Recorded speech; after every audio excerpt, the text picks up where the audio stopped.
Salut tout le monde, j'espère que vous allez bien. Alors aujourd'hui on se retrouve dans une vidéo un peu particulière parce que je vais parler du don d'organes. C'est vraiment un sujet dont on ne parle pas assez encore à l'heure actuelle et ça me rend dingue en fait. Le don d'organes c'est quoi? C'est un prélèvement d'organes ou de tissus d'une personne qui est décédée pour pouvoir permettre à une autre personne de vivre à travers ses organes. La transplantation elle permet de sauver la vie de personnes qui ont des maladies génétiques et surtout des personnes qui ont des problèmes à des organes vitaux, donc le foie, le rein, le pancréas, le cœur, les poumons. Qui peut donner ces organes? Toutes les personnes qui sont décédées mais qui auparavant ont signé un papier qui disait qu'ils étaient d'accord que leurs organes soient donnés à des personnes malades. Mais souvent les personnes qui sont donneurs, c'est des personnes qui ont des ruptures d'anévrisme, une grosse chute ou un accident et qui fait que leur cerveau est en mort cérébrale. Alors moi je suis pas là ici aujourd'hui pour vous blâmer et vous dire il faut absolument vous mettre donneur d'organes, mais je suis là pour vous sensibiliser au fait que la demande est élevée et que franchement on a vraiment besoin d'organes, surtout en Belgique. Dans d'autres pays, il y a le trafic d'organes, donc là c'est vraiment... en fait on peut se réveiller dans un train et avoir une cicatrice, on vous a volé un rein, voilà. Donc là je vais vous mettre un schéma ici juste maintenant qui va vous montrer qu'on n'en parle pas assez, donc je vais regarder les chiffres juste ici. Donc, l'ordi qui s'éteint, pardon. Les hommes, il y a 36% qui en parlent, 64% qui n'en parlent pas, 44% des femmes qui en parlent et 55% qui n'en parlent pas. Donc je trouve que c'est des chiffres qui parlent, c'est des chiffres qui vous montrent qu'en fait on en parle tellement pas parce qu'on se dit on donner ses organes, c'est un peu glauque, on a peur parce que on connaît personne qui fait ça, enfin qui donne ses organes quoi. Il faut savoir qu'un donneur peut sauver 8 vies. Vous mourrez une fois, mais vous en sauvez 8 autres. Souvent c'est des enfants, c'est des petits bouts de chou qui ont 2-3 ans et qui n'ont pas de foie, qui n'ont pas de rein et qui se battent pour la vie. Et malheureusement, la plupart décèdent parce que la liste d'attente est tellement longue et les donneurs sont tellement peu qu'on ne sait pas faire autrement malheureusement. Donc en parlant de chiffres, en 2018 il y avait plus de 1300 demandes de greffe, dont 900 personnes attendent un rein, donc ça c'est vraiment la demande la plus élevée.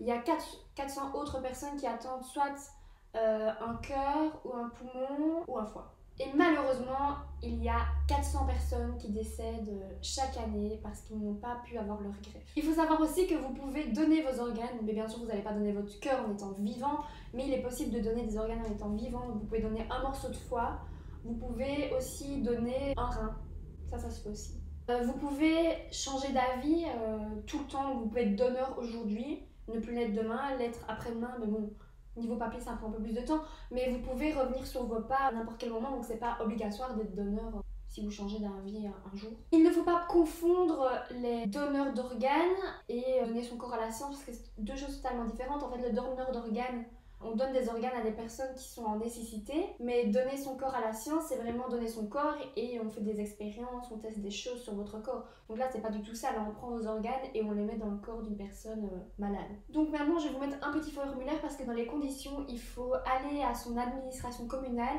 et remplir ce papier. Donc rien de plus simple, on remplit ses coordonnées et on met si oui, vous voulez être donneur ou si pas du tout, vous ne voulez pas être donneur. Si par contre ce papier n'a pas été rempli, c'est à votre famille qui devra décider pour vous. Il n'y a pas de frais pour être donneur, donc tout est pris en charge par ceux qui obtiennent les organes. Et on vous rend fermé, enfin on va pas vous éventrer, vous prendre vos organes et vous laisser comme ça. On va quand même vous refermer et vous rendre à votre famille. Donc maintenant je vais vous parler de qui peut bénéficier d'un organe parce que tout le monde ne peut pas bénéficier d'un organe, ce qui est logique. La plupart c'est des grands brûlés, donc pour les greffes de peau. Les personnes qui ont des maladies génétiques, donc qui détruisent leur foie, leur rein. Les personnes qui sont cardiaques, donc là qui ont vraiment besoin d'un cœur, et c'est souvent des jeunes enfants, des jeunes adolescents qui ont besoin d'un nouveau cœur. Et donc là je vais vous mettre un schéma, mais je ne le connais pas par cœur, donc pour pas me tromper je vais vous dire ce qu'il y a dessus. Donc en fait il y a 3 médecins qui vont constater la mort cérébrale. Ensuite, on va vous annoncer que votre proche est décédé malheureusement. Ensuite, on consulte le registre national où là, il y aura la preuve de si vous avez accepté d'être donneur d'organes ou si pas. Ensuite, s'il y a un refus, le schéma s'arrête ici. Si vous avez accepté ou que rien ne figure dans votre registre national, on va prévenir les proches de l'intervention et là, ils ont le droit de dire s'ils s'opposent ou s'ils sont pour. Ensuite, on prélève les organes, on rend le corps à la famille. Et les coordinateurs qui s'occupent de la transplantation donnent aux proches des nouvelles de la personne qui a été greffée si ces personnes-là le souhaitent. Souvent, l'anonymat est respecté quand on donne un organe. Donc au niveau de la comptabilité, non, de la comptabilité, comment on dit quand on est compatible? Ah oui, au niveau de la, comment on dit, comptabilité. J'adore. Au niveau de la compatibilité. Compatibilité. Au niveau de la comptabilité. Pour savoir si vous êtes compatible ou pas, on va faire plus simple parce que je n'arrive pas à dire ce mot. On pense souvent qu'en fait, ça vient juste du groupe sanguin. Si on est A+, l'autre personne est A+, c'est compatible. C'est la première condition, j'ai envie de dire, mais c'est pas la seule. Là, je vais vous parler un peu plus scientifiquement de la chose. On va plutôt parler de la carte d'identité de notre corps, qui est le HLA.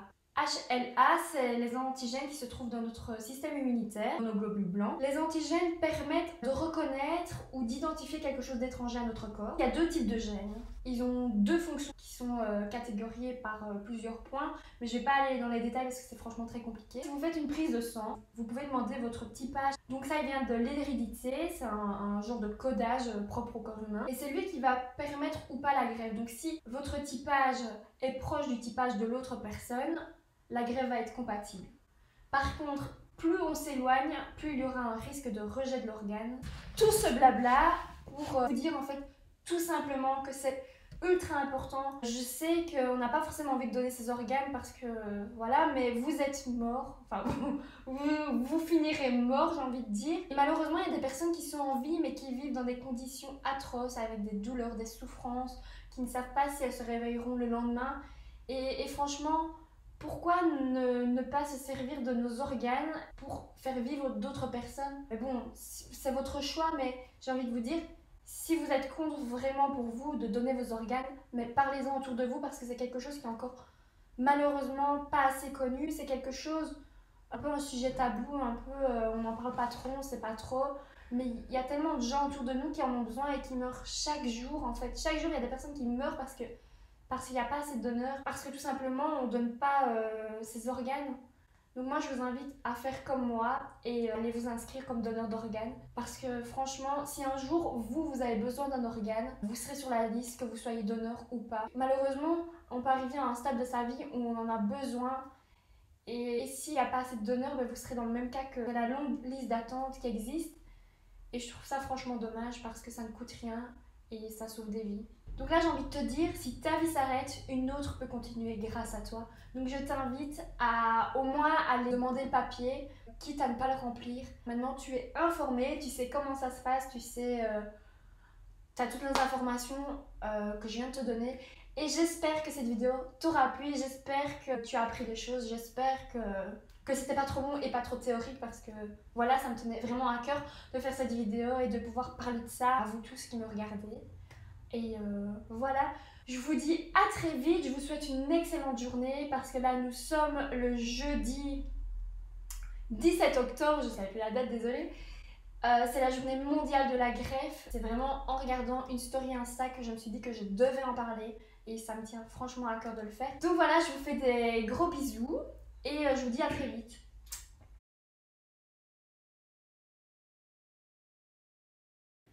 Bon.